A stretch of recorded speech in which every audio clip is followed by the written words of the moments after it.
So hey guys, welcome to my new mini vlog. তো আমি রাতের বেলায় উঠলাম, ঠিক আছে, 4টে রাতে। তারপরে উঠে দেখি দেন মানে সব কিছু ভাসছে, কড়াই ফড়াই, মানে বিশাল ব্যাপার। আর তোমরা তো জানোই যে আমি কাজের সাইডে আছি, তো তার জন্য আমরা ভাবলাম যে বাড়ি যাবো। আর হ্যাঁ গাইস, হুকুড়াতে আসার পর ট্রেন ধরার পরেই বিকাশ বলছে পাপড় খাবো, তাই একটা পাপড় নিলাম আর দুজনে মিলে খেতে খেতে যাচ্ছি। আর আমি হাফ প্যান্ট পরে যাচ্ছি, মানে বুঝতে পারছো, আমার লজ্জা বলে কিছু নেই।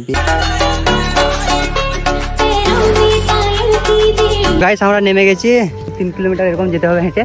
আর আমাদের ট্রেন দেখছো, মানে বৃষ্টি পড়ছে, ঠিক আছে, বৃষ্টি পড়ছে।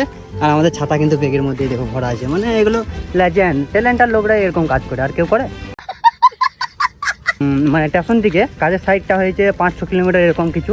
তো আমরা সেখান থেকে হেঁটে হেঁটে আসছিলাম, ঠিক আছে। রোডের মধ্যে একটা 4 চাকা বুলারও দাঁড়িয়েছে। তারপরে আমাদেরকে লিফট দিয়েছে, কারণ বৃষ্টি পড়ছিল এরকমই। আর আমরা ভিজে ভিজে আসছিলাম। হ্যাঁ, ফোনটা মনে চার্জটা শেষ হয়ে যায়, মানে বিরাট ব্যাপার। পয়েন্ট জায়গাগুলোতেই চার্জ শেষ হয়ে যায়। পাওয়ার ব্যাংক নিতে হবে আমাকে একটা। তো বাড়ি যাই, তারপর দিন দেখি এখানে কড়াই ফড়াই ভাসছে কিনা, পুরো আবার সোজা করতে হবে। তো চলো।